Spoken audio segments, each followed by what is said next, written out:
Thank you, Mr. Chairman of the Commission. I'm Julian Smith. I live on St. Simon's Island. I certainly speak in favor of this, and I met the applicants at the public hearing, before the public hearing at the MPC last month, and congratulated them on their plans. But I want to talk about some incomplete items in the application and in the staff work. The author of the staff work is not identified, and although I support this, I wish the planning department and the MPC had been more diligent and attentive to requirements. Let's go to the findings on page 2 of the staff report. The first finding has to do with the effect of the proposed activity on traffic flow along adjoining streets. And what the staff tell us is the property is located approximately 1 mile from Highway 82. And I noted that the planning director told us that directly. And has direct access from Myers Hill Road. Well, that's not a finding, that's a fact. That's right there, you can see it. This is not a responsive statement because it doesn't tell us how big events are going to be. Farmers market, weddings, and so on. So we don't know what the potential effect is. I suspect it will not be too great. But when you start considering the huge application right down the road, across the road on Buck Swamp for the thing we're not going to talk about tonight, the Peninsula Development, which plans to have more than 1,000 dwelling units, we might need to start thinking more realistically about traffic in that area.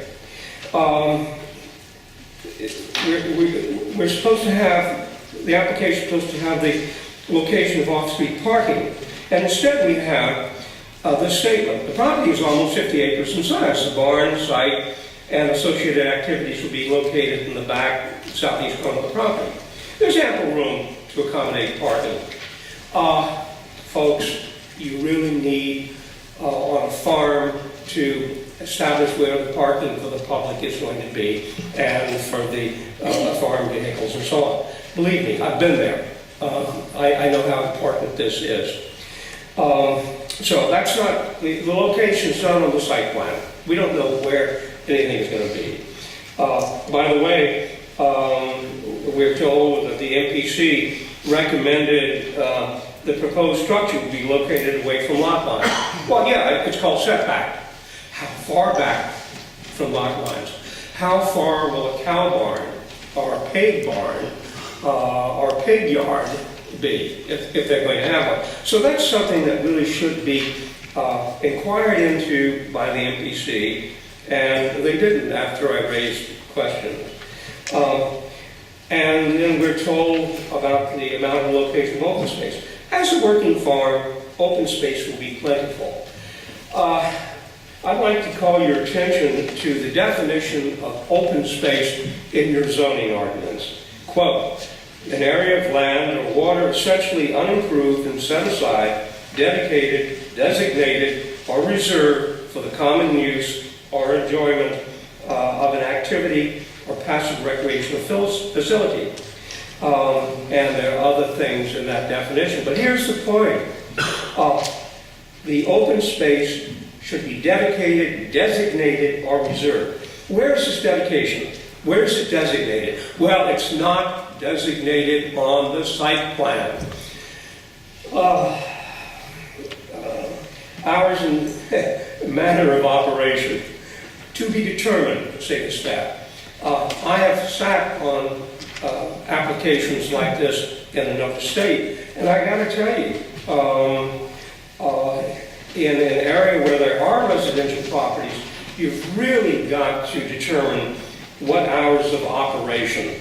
Farmers tend to get up early and run their equipment early, et cetera, et cetera, et cetera. These questions were not asked by the MPC, and there's nothing in the staff report indicating anything about hours, except they can be determined. Who's going to determine them? That's not stated here. Who is going to determine them?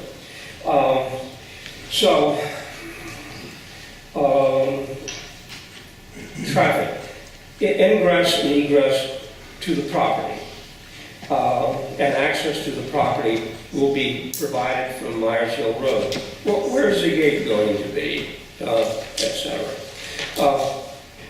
That's all I have to say about that, but I do want to thank you for having a discussion about why you were going to defer an item that you deferred not 2 weeks ago, but 2 meetings ago, back at the 1st of April, the first week of April. Thank you. Thank you, Mr. Smith. Anyone else?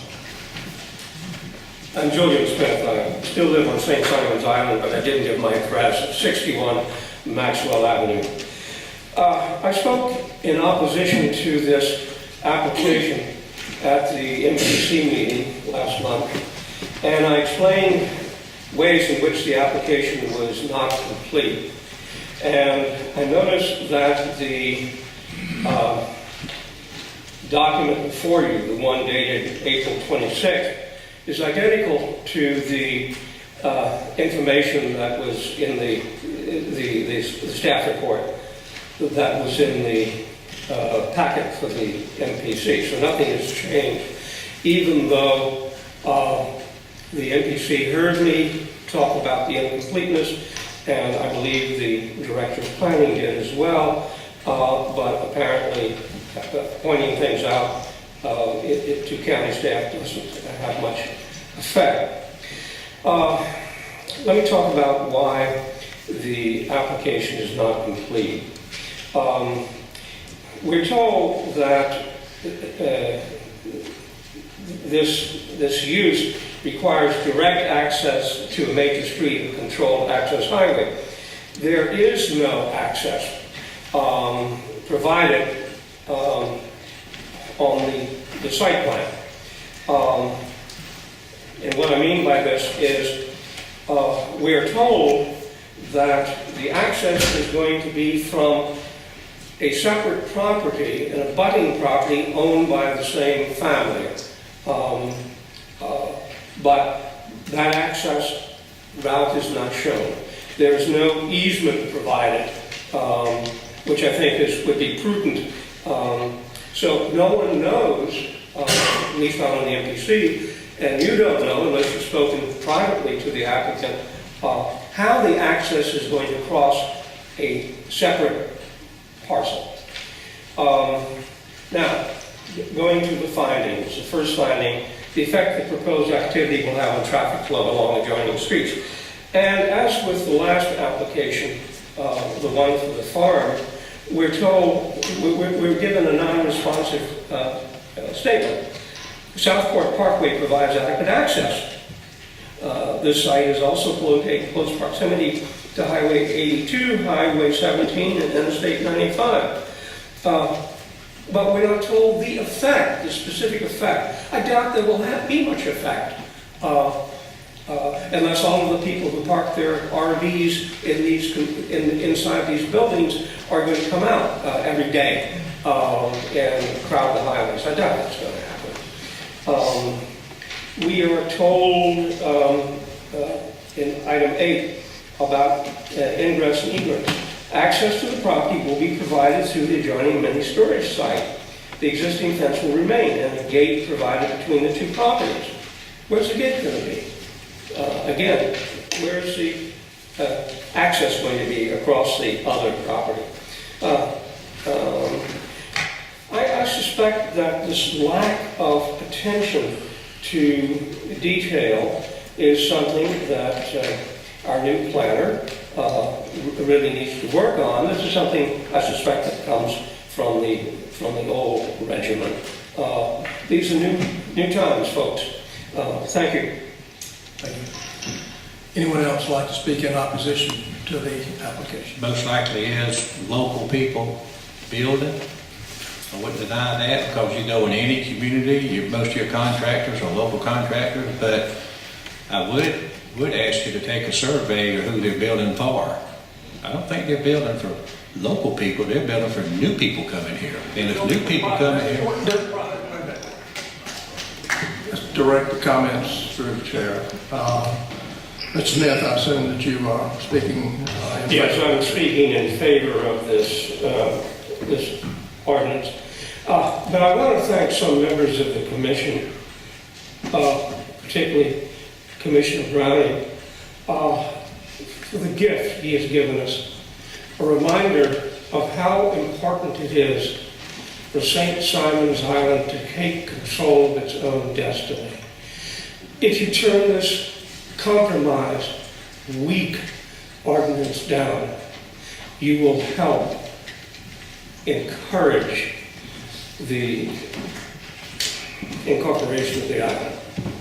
I grew up in a family, 4 or 5 generations, well, the younger generations come along, in the forestry and logging and milling in Louisiana.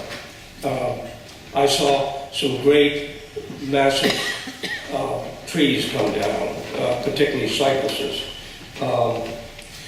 And there's nothing for you to be afraid of in this tree ordinance. For instance, you worry about the traffic in St. Simon's. Well, this exempts the county from all of the provisions here. There's a wonderful provision on bottom page 11 and page 12 that says any tree belonging to the county is a protected tree, and only the county can move to remove a county tree.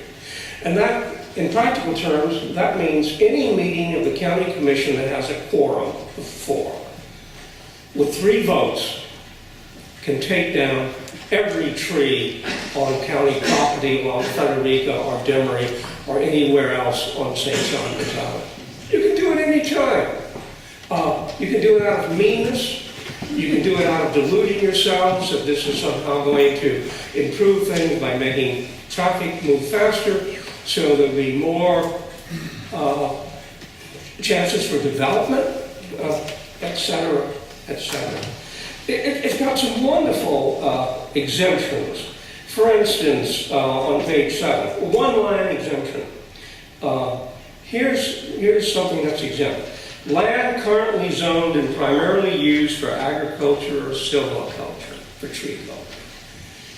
And that means if a developer buys a huge tract of land, 100 acres, with lots of trees on it, in this county where spot zoning is so easy, he can ask for his land to be rezoned for agriculture or for silviculture. And once it's rezoned, he can come in with bulldozers and chainsaws and take down every tree. And a few years later, he can say, "Oh, made a mistake. I tell you what, I'd like to rezone it for single family, R6 or R9 and so on." There's nothing to be afraid of here. But there is something to be afraid of. If you reject this, if you turn this down, if you keep sniping at it in that way, I'm afraid of that. Thank you. Mr. Smith.